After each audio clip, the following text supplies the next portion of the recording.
Lile basifakele yona phela lo shaya ngijake emsebenzini kwani mina.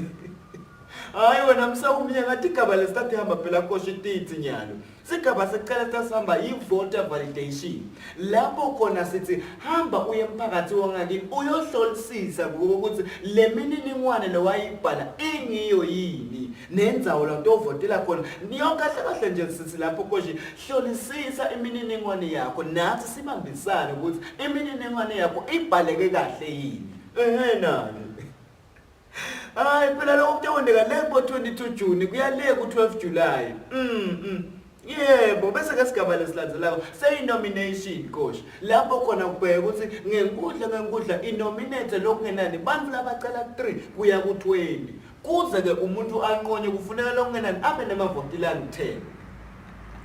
Ngiyahleka yini mfana babe ngoba ngithi nje lekhaya selisendvo ngitawungena nje ngigijima nonyaka simfaka umuvu lokakake wasendela lutho asimfaka acela ama projects ngokuya phuma ecoach yathi lathi indzaweni kulama communities thina sifayisana nema problems embamba sithi ngama solution bamba yebo coach hayi kahle phela benguye kulandzela yena mkhulu ngicela yena yebo bekacela ukuthi ngimmbambele kulandzela yena bese ke sigaba lesilandzelako sengama primary elections wona ke lama primary elections atawondeka lebo 26 August 2023 phela coach bese ke lokulandzelako sengama secondary elections lapho khona wona atawuthatha lebo 29 September 2023 Ngiyahleka yini mfana baba ngoba lamkhathi seningoma primary nalama secondary kutabe kune campaign process lokusho ukuthi umuntu ufuna kade itshengiswe ukuthi wakhiwe ngani setawufa abakabishi nani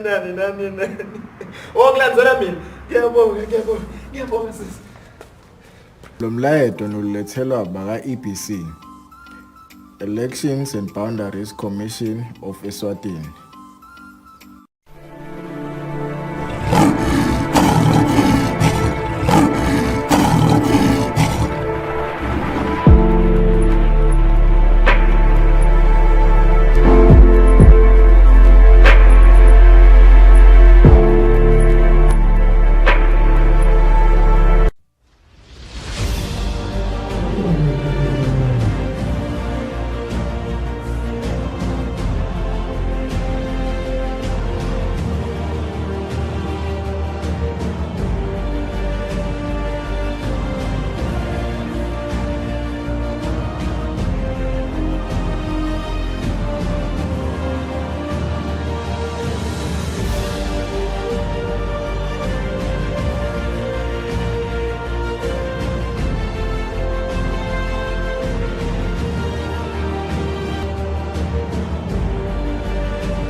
Now, yet another edition of Libhola Eswatini, where you and I, as a viewer, and me as your host, we engage each other when it comes to local football activities. Hello and welcome once again, your host, Fabrice Musonera. Quite interesting this evening because there is a lot to talk about. A lot, when I say a lot, we talk about upcoming competitions, we talk about what affects our football continentally and how we're going forward and look at how things unfolded. This past weekend, when we talk about the 2023 Bible Society Cup. Now, for starters, we'll begin with the coming weekend activities where Eswatini Hospital Home, they'll be playing, or rather they will be conducting their first ever charity tournament. As we can see in the middle is the Executive Director of Hospital Home, Zodwa Gamets, in the company of some of the well-known faces in the football industry, Babane Swallows and Monini Pirates. We'll talk about the tournament, the clubs that are involved, and what can we expect on the day.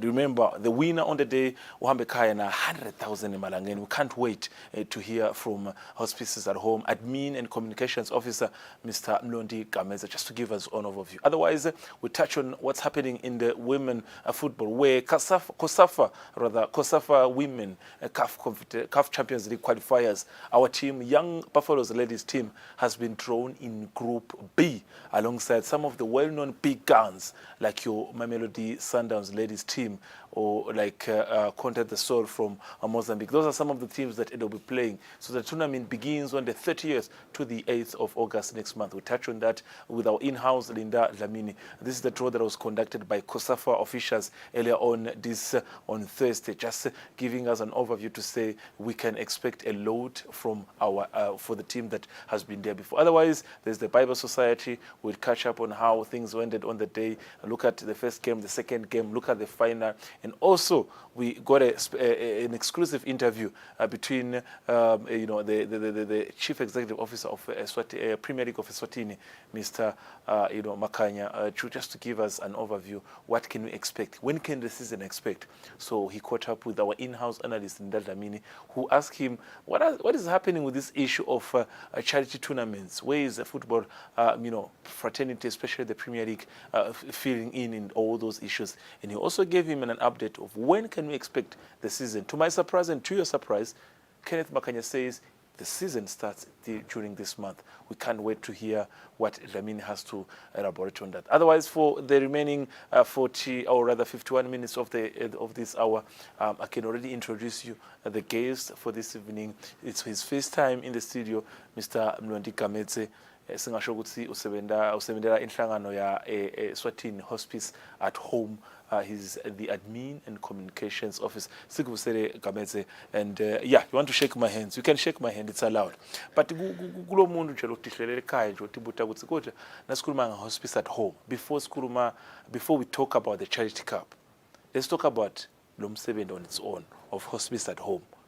Wendegani, and what are the services that you offer to the members of the public. Then we enter to what you've offered to Sports Fraternity, the charity tournament. The chairs. Thank you so much, my brother. Thank you so much for having me. Inhlangano yaka Hospice at Home. Yes. Inhlangano lenakelela abantu lebagulela emakhaya ngetifo lesetingete dalapheka. Inhlangano lephase sibonza ke inkosikazi Makelangangaza. Yes. Kunama board of directors, kuna management ne staff. Le nhlangano lesikhuluma ngayo ikanekisa lapha kumathapha kumgwaqweni lomdzala lo yaembabane. Leba khona kubekisa bathi iopposite eSoltis la bathi kuse Salt and Pepper khona. Just mawenga nje mathapha in hotel. On your right mawubheka ke ekubomahlanje unelibhodi la ngapha unelibhodi lelikhulu lapho lelisho ukuthi Hospice at Home sikhonela wena. Inhlangano ke lesebenzela ngisho ukuthi ihlangano sebenzela even lonke la kaNgwane. Inhlangano nje lenakekela abantu leba over bathi ababe ngetulu kubantu leba over 585 lebana letifo lesetingeke edalapheka. Singasho ukuthi life limiting and life threatening illnesses. Le nhlangano lena ke ayibuki kuphela labantu lese ba affectekile noma ke lese baqinzetelwe ngiletifo lesetingete dalapheka.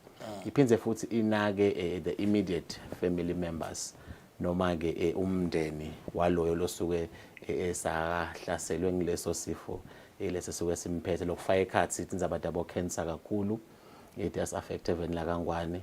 Indzaba shukela, indzaba stroke, bo arthritis ngebuningi bato. Bonke labo niyabasitha.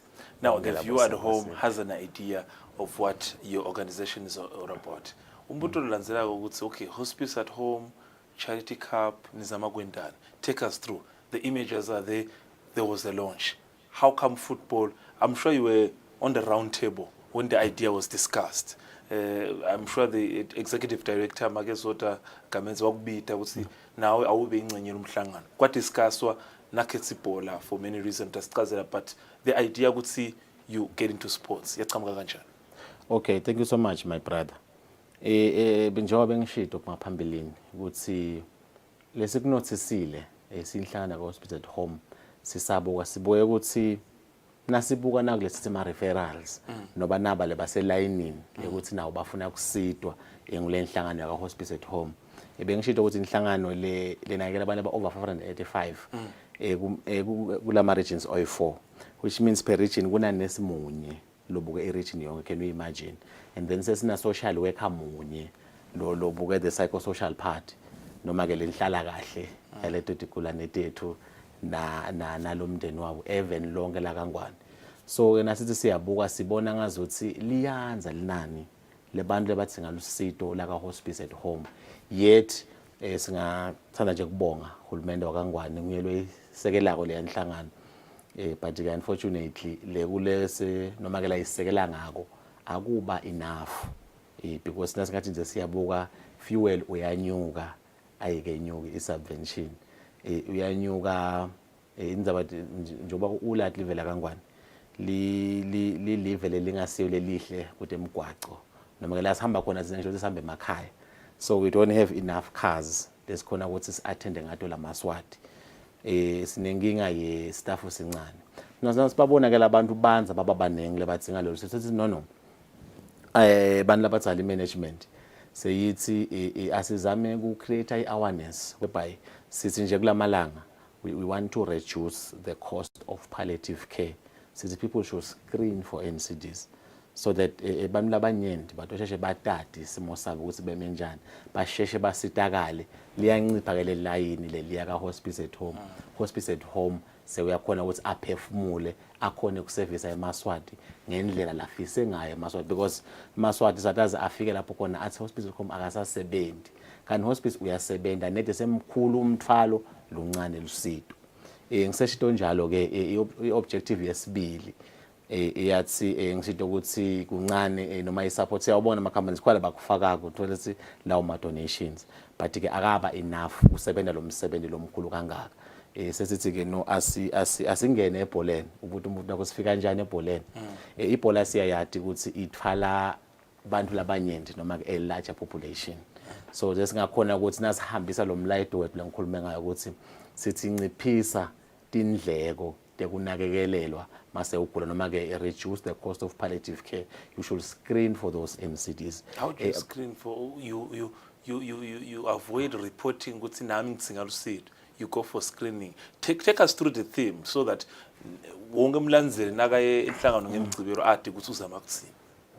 Into lengizama kuyisho noma ke lezama kuyihambisa kuyisabalalisa umlayito ukuthi dati wena nje unguwe ukuthi umenjani kutempilo wena nangabe khona lapho khona kudzinga ukuthi usitakale khona usheshe uyi-attend leyo problem le lapho kuwe urefer to healthy facilities lapho khona ukuthi akusite usheshe ulapheke ubuyele uto-eda ivelu eveni uto-eda ivelu emnothweni rather than ukuthi udabeze sokuba umthwalo noma ke soba sesigabeni lapho khona ungasalapheki khona sekudzingeka ukuthi bese uhanjelwa baka hospice at home ukuthi uyo last mile kanzi ke la hospice home naye uthwele emadima. So sithi ke asibanqiphise labantu lebata ungena ka hospice at home yethu lo sitho alusiko enough ukuthi linganakekela lonke lelivele lingaka ka hospice at home. So lesihamba nawe Gameze, but at some point uthi nje silahle kashane usishaye kule analysis but ubuye kancane ebholeni. Now I'll give you an example. Now niyafika ebholeni you want to make sure that everyone gets the message like you're highlighting. Exactly. But the next question is that ni selector former teams. What was the criteria ndobe excel? It's Bible Society na ilonshwa bona because basebenzana amasport akamanzini. But kana ngama teams akamanzini nang 3 which is Moneni, Manzini and Denver Sundowns, Manzini Wanderers. Ngoba ne team guest team. So it meant ukuthi they selected based on the Manzini teams. How's your selection based? You could have picked any other team, but you picked these 4. Singizini, Hotspurs, Moroni Pirates, Babane Swallows, Manzini Wanderers. Why? Thank you so much, my brother. Bengivedile ekuqaleni nangicala ukuthi hospice at home usebenta even lonke la kaNgwane. So it means sikhona ko on4 la ma regions ethini. So ke hospice at home uthi akumane kube ne team lem representako noma ke lemelelako i-region yayo. Ayikuthi team esebunje. Kune team eshiselweni. Kune team yase kaHowi kone Babane Swallows. Two akamanzini. Akamanzini. Manzini ke simphikelani ukuthi kuthi team yakhe simphikelani Manzini abe ngi2 ema teams nasibuka idata yethu most of our clients aqhamuka kaManzini. True. Which means a problem lenkulu lesinayo thine yakaManzini. So ke sase siqala kanjalo election initiative lokuthi asesithole these 2 big teams akaManzini, and then siyithole sentshiselweni siyithole ameleleke naho but ke njoba ushito this is a first edition. So kusaqalwa nje nalo ma team nasebona no aya understand noma ke ayawubona umsebenzi wakho, not to say la ngani amanye akawubona, but athi telanga no yini lesingayenda thine sima teams siyendele hospice at home, because at some point nabo they have to give back to the community as well. So bathi ke bona sithe thine imali sing hospital sima teams simba bane swallows since no spares simoneni pirates simanzini wonders sithi imali esingayifaka hospital, but khona lesingakwenda nathi kuhlangabeda lo msebenzi waka hospice at home singahlanganisa lesikwati kangqono kudlala ibhola bese sibita ema supporters ethu ayafika e-stadium la kulowa la kufaka kwa hospice at home siyakuthatha la kufaka egedeni siyakuthatha konke sikuthela ka hospice at home uyawuhamba yosebenza hospice, because wena msakadi wami na ungaguli uyagulelwa noma utawugula noma utawugulelwa. So sithithela ngenhla utawukhanza ngendasi. Now I want to get to the juicy stuff that is everyone expecting. Saturday is the main day when they go and preparations and everything, but gwabane mkhulu during the launch would see the winner will walk away with 100,000 emalangeni, which is the prize money. But kutsi iqhamuka le mali akuzange kuthekwa, but ma sponsors bekakhona bo Instacash bo Eclipse bo Mola Sports.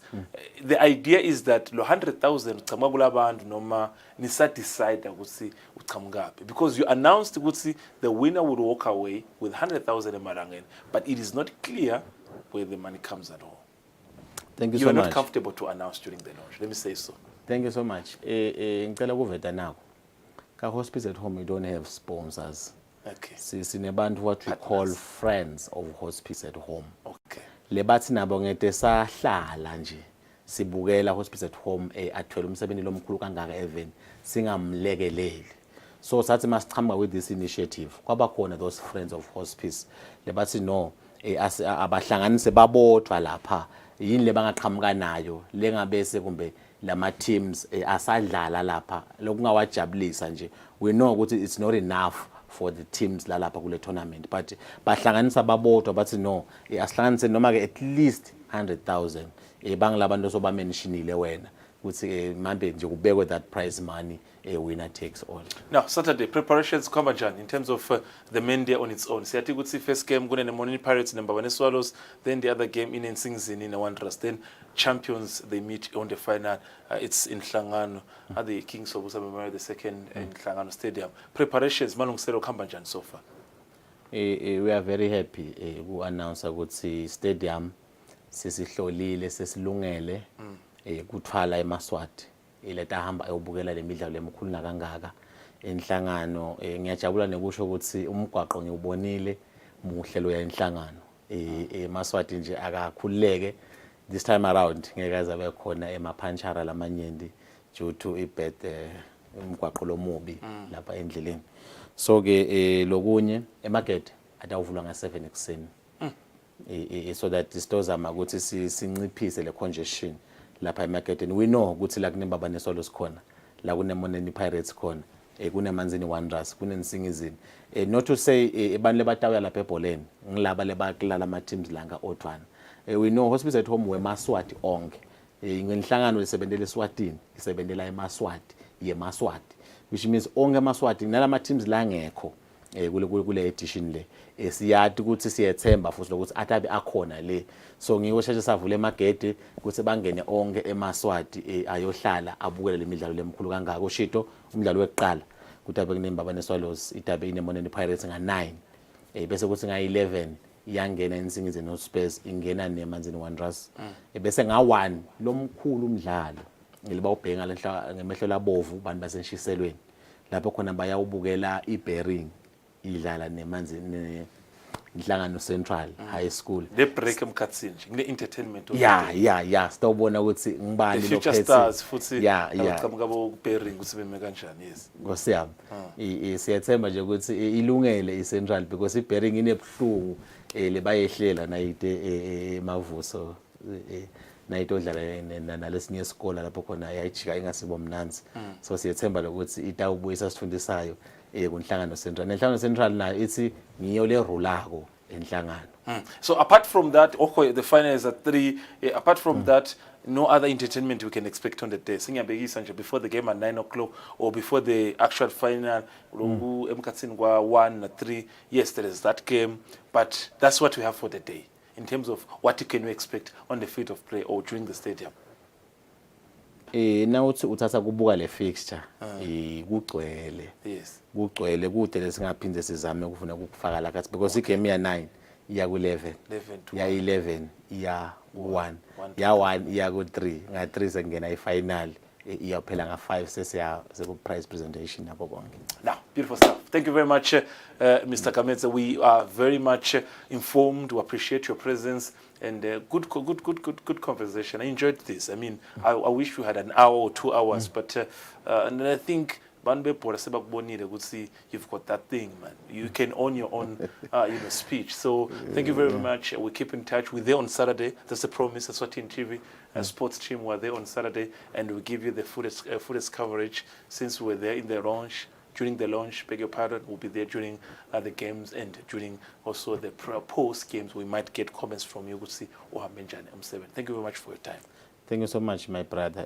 Quick one nje singiyacela ukuthi amaswati onke akaye enhlangano ahamba ayoyibuka lemidlalo lemkhulu nakangaka ayo support hospice at home. Hospice at home wethu sonke simaswati and ngiyacala kubona noma ke sidabe sicala even la kangwane kubona i-tournament letaba inkulu nakangaka balandzeli bahleti kanye bajabula kubabede umsindo utawubona nawe history in the making. Now, beautiful stuff. That is Kameza from Eswatini Hospice at Home, just giving us an overview of what can we expect on Saturday, the 12th of August. The year is 2023 in Hlangano, the King's Hospice of America II during the Eswatini Hospice at Home Charity Cup. We driving down there. Song City, Pagama Shisel. After the break, Linda Lamin is in the studio.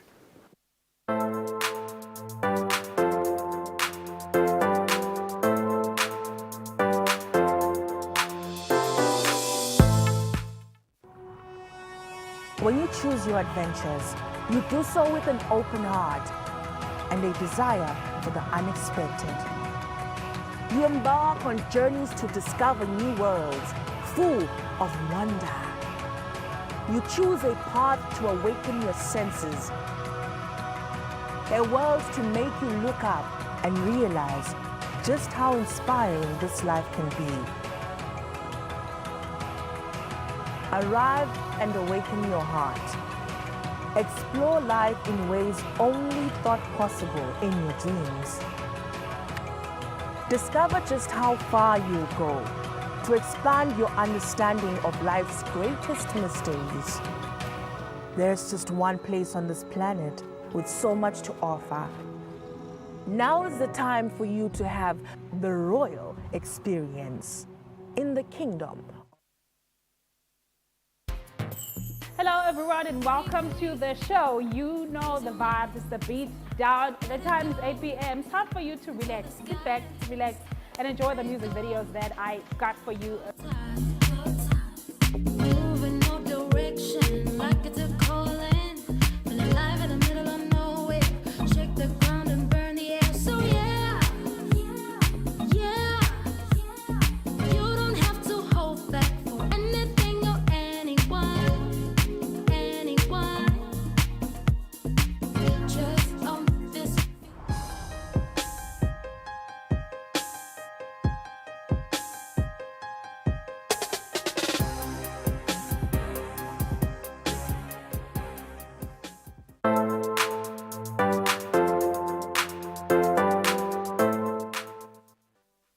Now, we're still live and we're still interacting with you wherever you are, in the house, out of the country, on the move, everywhere.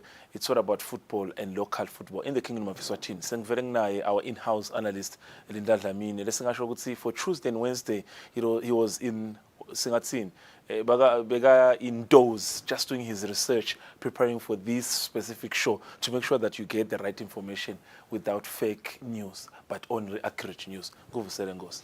Ngiyabonga sibalwa mngehe kungibukela ehlelweni lakho ngetitfobo lokukhuluma uvusele mbukelo weSwatini TV my loyal viewers wona njalo bahlale banathi bahlale basikhuthata bahlale enika leyo mlayeto leyo Fabrice ngicela kushona info naye Saturday sasinayo emavuso umfana lomncane longaka sakuthi ngikhohlwe igama lakhe wacala kusivusela naka siselapha phase groundini silapha etula beshuthela khona waphakamisa sandla sasina sisiyokwenza interview ngala ngemuva weta wasilandzela wathi wangibita ngeligama wathi master ngiyi-loyal viewer ngithanga nguvusele Fabrice ngimvusele uphi imsibi ngamtshela ngathi ubambekile ekhaya kultinvo letincane nje kodwa vele la sihamba khona ngilomncane ngilomdzala ngilongakanani siyabonga.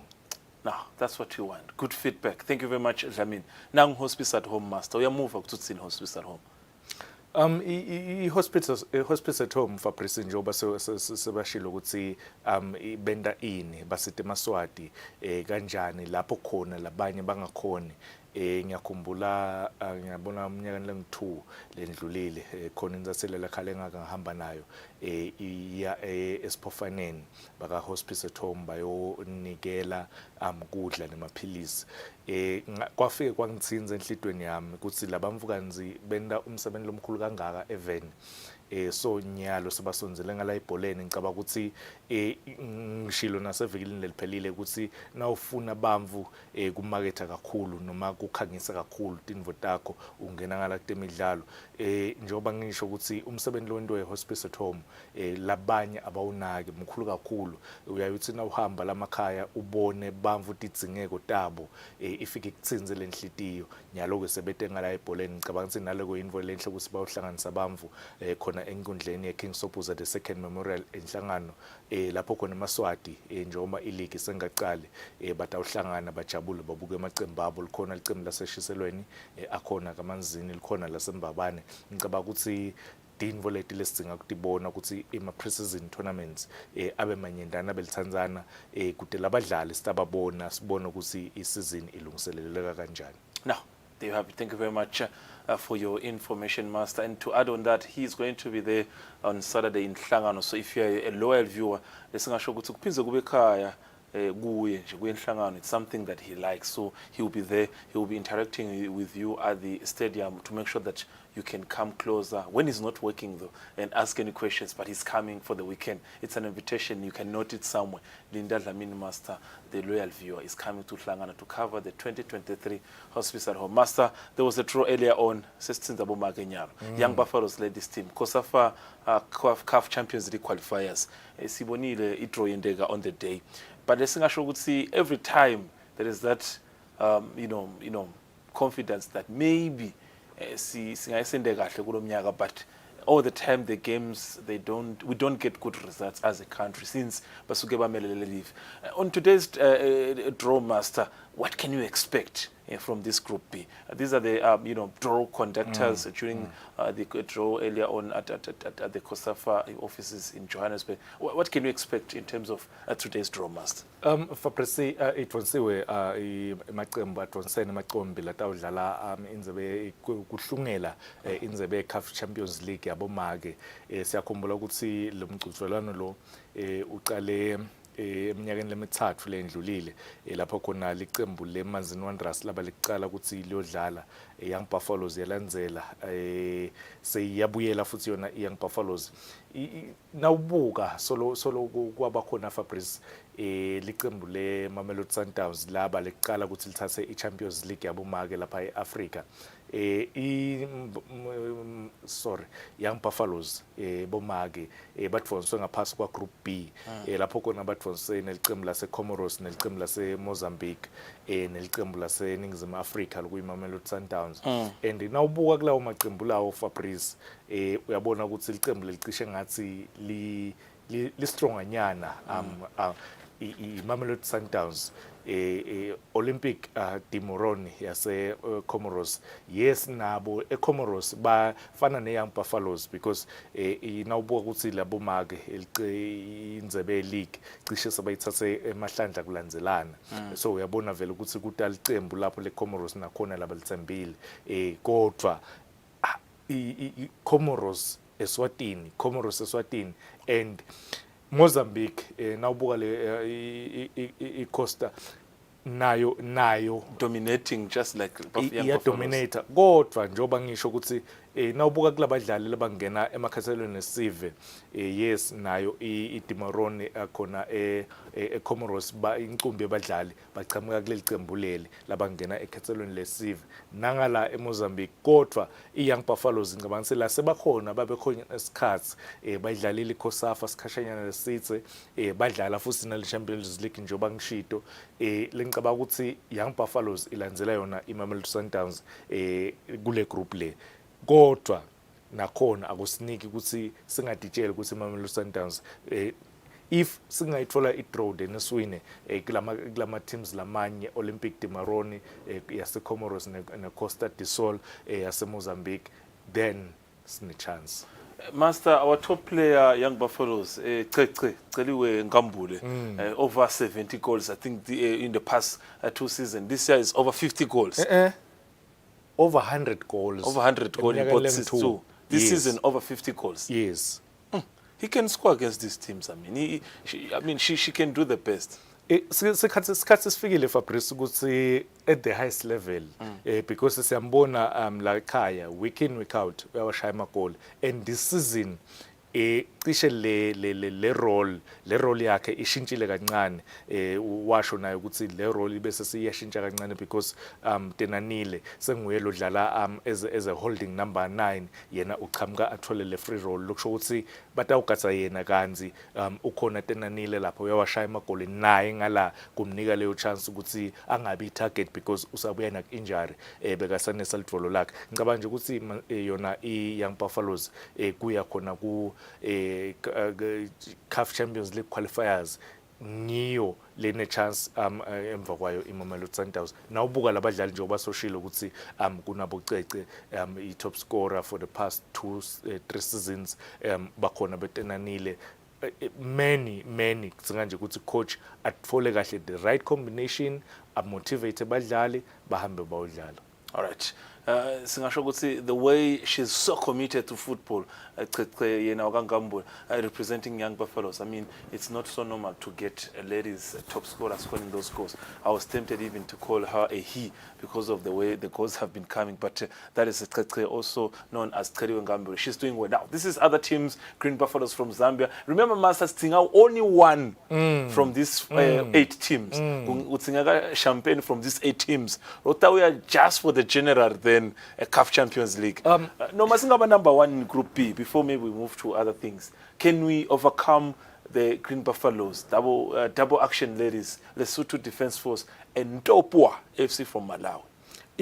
Nawubuka even ngale kule group le ngale cishe ilicembu lelingathi li stronganyana iGreen Buffaloes yase Zambia double actions ladies sabutswana seyabuya nayo Lesotho Defence Force seyabuya nayo Ntopwa FC baqala abebangekho last year ngicabanga ukuthi lama teams defending champions, Master Green Buffaloes. So ngishona ukuthi i-team lengathi is strong le Green Buffaloes and remember ukuthi ngala COSAFA vele badzinga lo muntu lotaka kumelela yona iCOSAFA nasekudlalo le CAF Champions League leliyawinwa iMamelodi Sundowns ngokuqala so siyadzinga nathi ukuthi singene emephini iYoung Buffaloes iyadzinga ukuthi isifake emephini ihambe iye Champions League iyosimelela lokuthi ifikile nje le Champions League ngicabanga ukuthi lokho kungaba yinto lenkulu kakhulu for Eswatini and no ukhuluma ngebhola yaseSwatini Fabrice uyathi lokhu bekudlala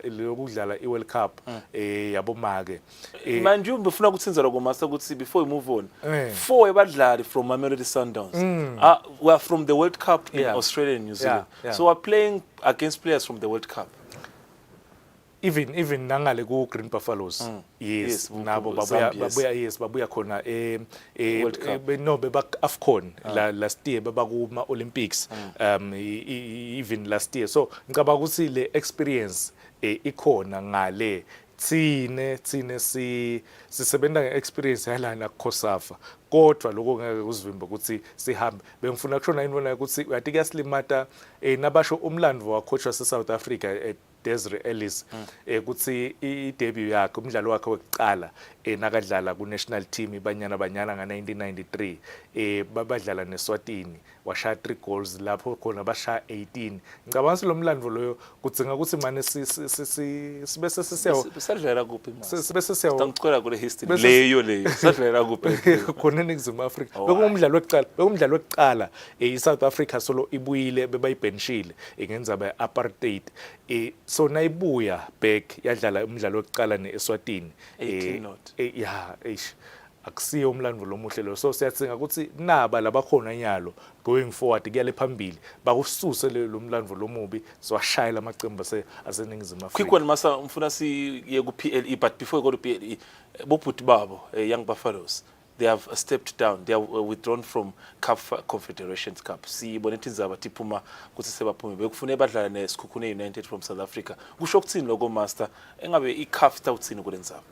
Yeah, iCAF iba neliswati lolubi kakhulu Fabrice nangabe kutaba nelicembu lelitawu bese liya withdrawa if bekukwendeke early not unless kukhona tinkulumo tsite labakhulumile nelicembu tsite lokuthi mhlambe kungahamba lona kodwa iCAF iliswati lakhona liba libhlungu kakhulu bayakususpenda nangabe wena uwithdrawile ama games ayikhumbula iChiefs kulomnye umnyaka Kaizer Chiefs ase South Africa kulomnye umnyaka yake yanga honorisha ama games aCAF bayisuspenda certain period yase siyabuya ke seyiphinza iyaqala phasi. Ngicabanga ukuthi akusiko kuhle besethembile ukuthi badlali beYoung Buffaloes labakhona ukuphinza bakhethwe ekhetheleni lesive sihlangu semnikati but ayithola le experience because ekudlala nema teams angaphandle bose Sekhukhune idlala ku DStv Premiership kunabadlali abacishe sebadlalile at the highest level kuyakunika le practice ukuthi nathi nasesita ku national team bese sesiyakhona perform. Now, there have been questions from Emaswati football lovers and everyone who enjoys local football to when the 2023 and 2024 MTN Premier season will be kicking off. To answering that was the Chief Executive Officer of the Premier League of Eswatini in a short interview with this man. This is what he had to say. Season tournament ingabe vele ileague beniplaneni nokuthi itawubuya nini futhi ibuya naso ini sponsor njoba last time nahlala phansi nakhulumisana loku MTN. Angibonge babedlameni kuliqiniso ngicinisekisa onke amaswati lathanza ibhola kuthi okuqala ileague yabuya itawubuya ngakhona nyalo ngaAugust futhi itawubuya solo kungoye MTN tabe siqala umnyaka wesibili we-sponsorship sa-MTN lesingu-6.5 million. Lesikwendile nje utawukhumbula kusimhla ka-29 July besine-special general meeting la besadisa onke amacembu ngemithetho lemisha letawubisebenza kule season adinikwa lithuba kuthi ayibuke atilungiselele ngayo. Sitabe futhi sigijima ngemithetho lomusha ipolicy yebhola i-compliance manual letabe ikhuluma phose ngato tonke tinhlangothi tekudlalisa ibhola siyidlalisa kanjani. Football, marketing, media, kit, stadium, safety and security, njalo njalo. Sitabe sine mhlangano wethu wenyaka i-Ordinary General Assembly vamise kubizwa ukuthi AGM mhla ka-13 August lapho sitabe semukele amacembu lapho nyothiwe khona sivalelise amacembu lawo lati abaphuma ka-National First Division. So angifake thole kucina ukuthi cha sitayisukumisa kutse madodi ngiyethemba ukuthi tase kufika ilanga le AGM bese kucacile ukuthi i-master fixture imenjani yona. Ukhulumisene ngamkhuzweni sikhulumisene futhi sinangaye somhlobo.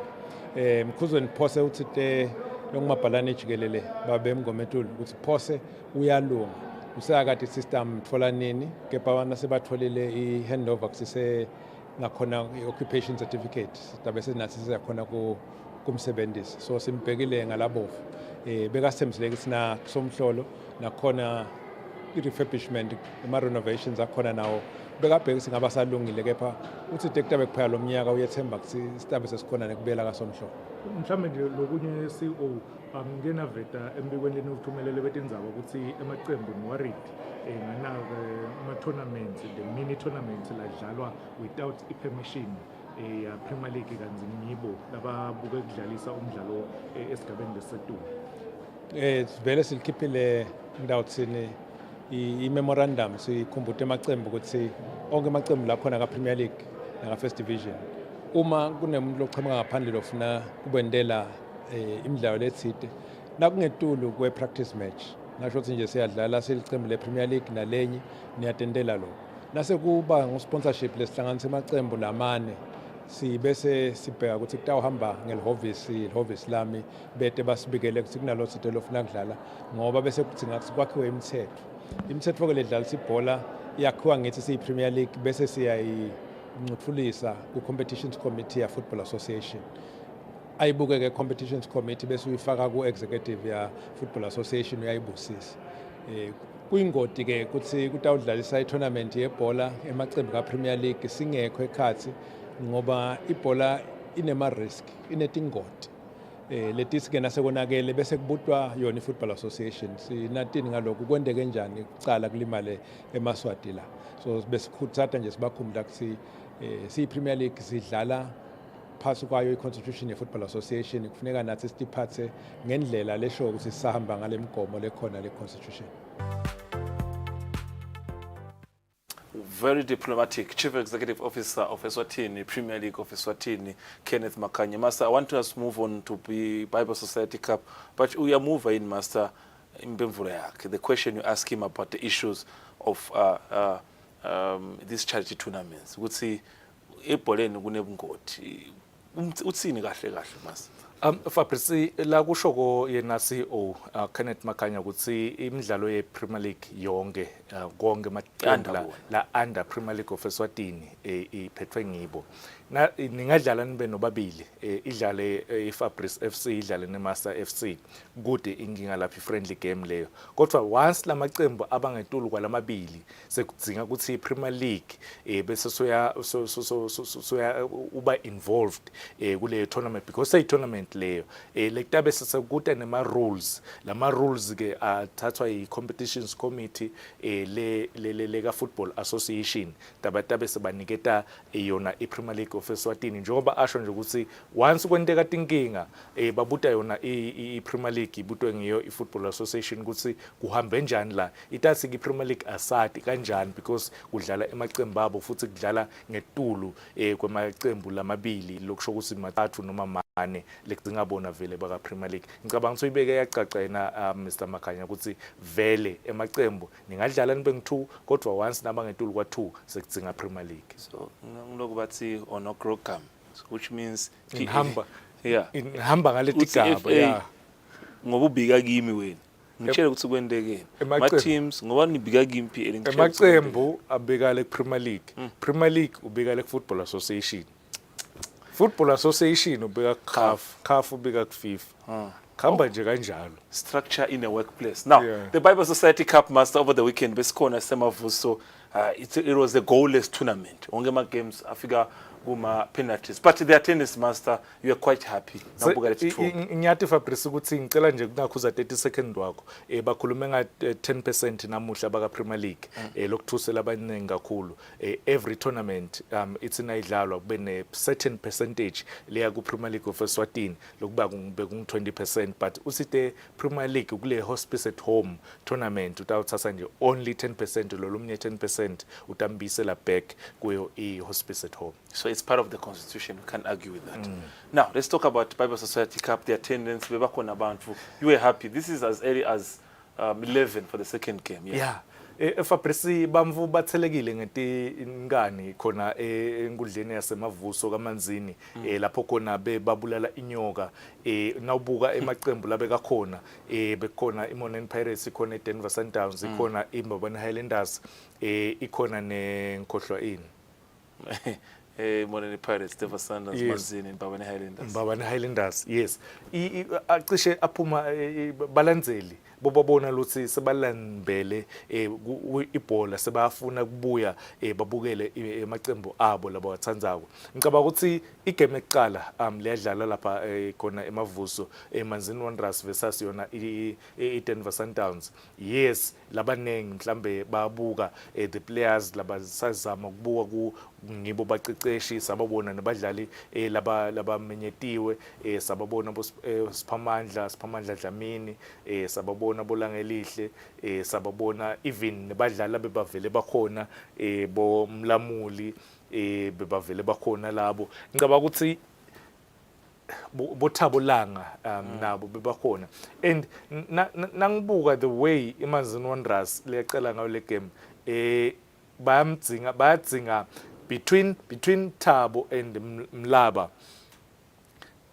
Thabo Langa is a number 6. Ngiyathi sila ngangeva lo munye number is a number 6. Mlamuli ususiwe from a defense labeka idlala last season weta khona ku number 6. Then one kumele anike le role ukuthi ngimuphi lo ngaphambili kwalomunye because munye wabo ucomfortable ebholeni munye wabo ucomfortable ekuthatheni ama shots once bakhona kulungisa lokho batawukhona then bathole ne number 10. This incident lenteka la between goalkeeper ne defender Manana kwaphose kwangahambi kahle Fabrice kwaba nje neclash lokuncane ukuthi goalkeeper ngisho ukuthi bese soyenda iba inkulu kakhulu lendzaba ukuthi abakamaki kanti misunderstanding iba khona emkhathini kwe defense na goalkeeper. Exactly but nje it was a good save naye Manana bekakhuluma questiona i-position yalabanye badlali ukuthi kumele ngabe kushouthwa lomunye umdlali lana instead of yena kanzi goalkeeper washouthwa yena but overall le game cishe Denver Sundowns, yes, the highlights akhomba ukuthi Manzini Wanderers bebazama ukwafaka la ma 1-2s Mlamuli Thabo midfield bophathizwe ngicabanga ukuthi beku offside but this young man kudzinga ukuthi i-confidence yakhe ibe setulu kakhulu abuye abe confident very confident tawukhona ukuthi awathole amagoli kuManzini Wanderers. And then I think now ukhuluma nje ukuthi maybe in terms of getting goals master kuphumile nje kule minye emthombo ethenza ukuthi sokhona Fabrice Mopini engabe as a striker bamdzinga kanganani in terms of yes bengifuna kusho lokho Fabrice ukuthi manje sikhuluma na Fabrice sikhuluma nga Fabrice bengicela ukukhuluma ngaphathizwe ngaphathizwe but anyways bengifuna kusho lokho ukuthi iManzini Wanderers badzinga kulendlela labadlala ngayo nyalo they are creating my chances bakhona cishe defender yes goalkeeper use a bit excited nakabamba ibhola because lokhu kumcoka kakhulu ngifuna ku-emphasize lokhu Fabrice ngifuna ukugcizelela kakhulu goalkeeper Manzini Wanderers if bangeke baze bakhona kumqeqesha kahle ukuthi nakabambe ibhola uyafana nemidlali akasuyishaya nje kuyishaya nje he gets overhand exact ayishaye ukuthi iya kumumvu ayishaye with the direction lokho ke akumani ukuthola kungececesheka but abese sayashaya ma penalty because kwababa ede umumvu loshaya goal emidlalweni kwayiwa ema penalties very good penalties yajima Moses yathusa labanengi kakhulu yaphuma ne-10 and bekhona ke our colleagues beka memetela stadium akabonanga lothi But again, Master, I want us to go to the next game. I mean, this is the smallest things. It's a pre-season tournament. Udlalisa inet nenenginga. Angeke inasifika kuma games ye league. Sibe nenginga nangabe we can't provide proper things during a pre-season tournament. Nothing to blame about Ibabe Society Cup. Nangabe nalo PLE the owner of the stadium also provide the right stuff because that miscommunication, if it's a league game and Rafael at succeed goal, team cost you 3 points now. Yeah, Fabrice sikhuluma ngama human error la. Kodwa ke Fabrice sikhuluma naya le penalty. Naya le penalty. Lokhu ngijabulisako Fabrice ukuthi Jimo Moses abesho ukuthi uyishayile. The referee abesho ukuthi Jimo Moses uyishayile. So laba ba confused kancane. Now if la kai. Yeah, yo thina sina VAR. Na video assistant referee siyabona lapha ingenile vele top corner 90 degrees yena Jimo Moses experience. Now, second game, Highlanders Moneni Pirates Master. Another game nesingasho ukuthi we saw good football from Imoneni, but nakona Highlanders nabo bane problem of finishing. What's going on with the teams? Why couldn't we see the goals on the day? What happened the second game? Nayo Fabrice ngicabanga ukuthi this game nawubuka the teams Moneni Pirates angifuni kungasho yadlala ibhola lecishe ijabulisa labanengi bebayibukela those 1-2s labe badlala lamkhatsini even master pieces njoba ubona la Musa Dlamini ngala kumbabana Highlanders Mbabana Highlanders ngicela kushona Fabrice I know ukuthi a very very loyal servant of the game lo sadlala isikhathi lesithi yena Musa Dlamini but uyadzinga umuvu lotawudlala that number 9 lotawudlala a traditional number 9 lotawudlala emelapha ekhathi emkhathini abulishe ema defenders abulishe kuthi nakune set pieces awubulishe ama defenders bamdzinga number 9 lo traditional number 9 kuze atawukhona ukuthi awashaya emagoli imbabana Highlanders atoyinika nake lekudzingako. Chances were created, but the two teams also couldn't help each other to net a goal.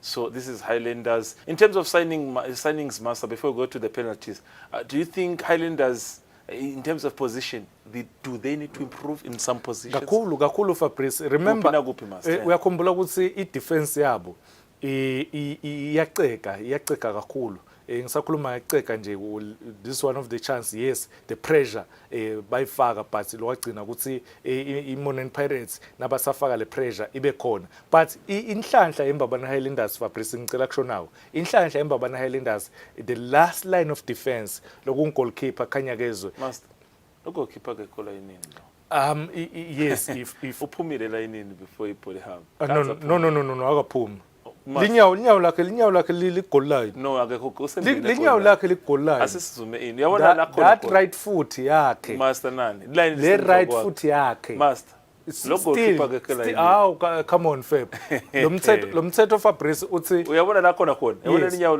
the right one listen to me uthi lo mthetho once lelinyawo la ngaso if abesasiphumile aphumile ngari toto ngithule tinyawo angekho la goal line then bekutaba retake kodwa ngeexperience yakhe ngekuba clever save penalties. We agree to disagree. Let's go to penalties.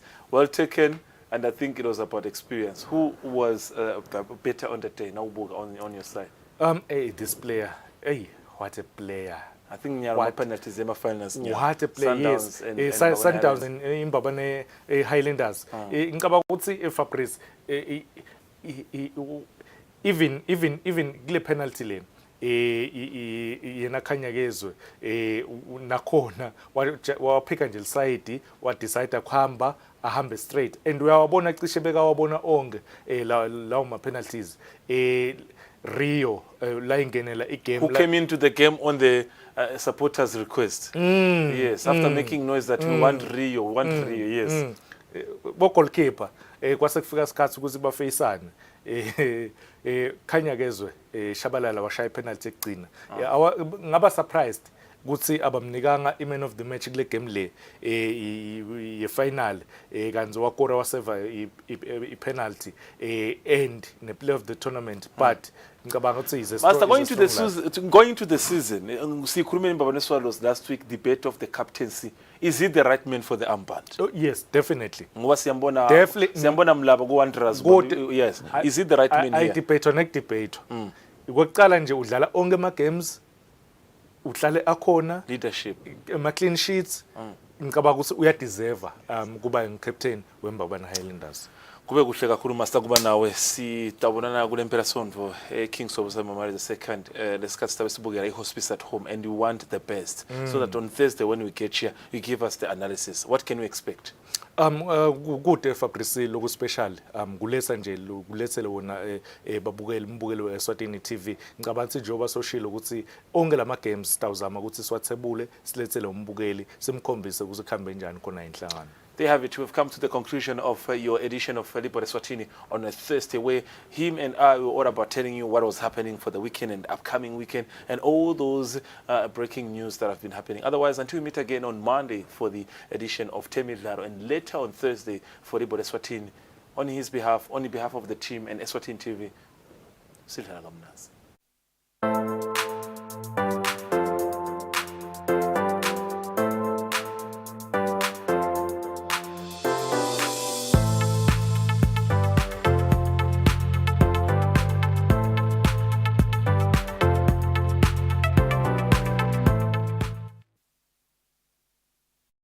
Hayi coach nangabe phela udukhohliwe timbe batakho buye eceleni ubuye eceleni phela thina sijaka em17 awungeke phela ukhohlela le-ID nenombolo yokuvota lile basifakele yona phela la tincingweni ngibonini buye eceleni coach yathi ngijaka em17 kwani mina hayi wena msawumnye ngathi igaba lesithathe hamba phela coach itithi nyalo sigaba secala tasihamba i-voter validation lapho khona sithi hamba uye emphakathi wangakini uyohlolisisa ukuthi le mininingwane lowayibhala ingiyo yini nendzawo la tovotela khona niyo kahle kahle nje sithi lapho coach hlolisisa imininingwane yakho nathi siba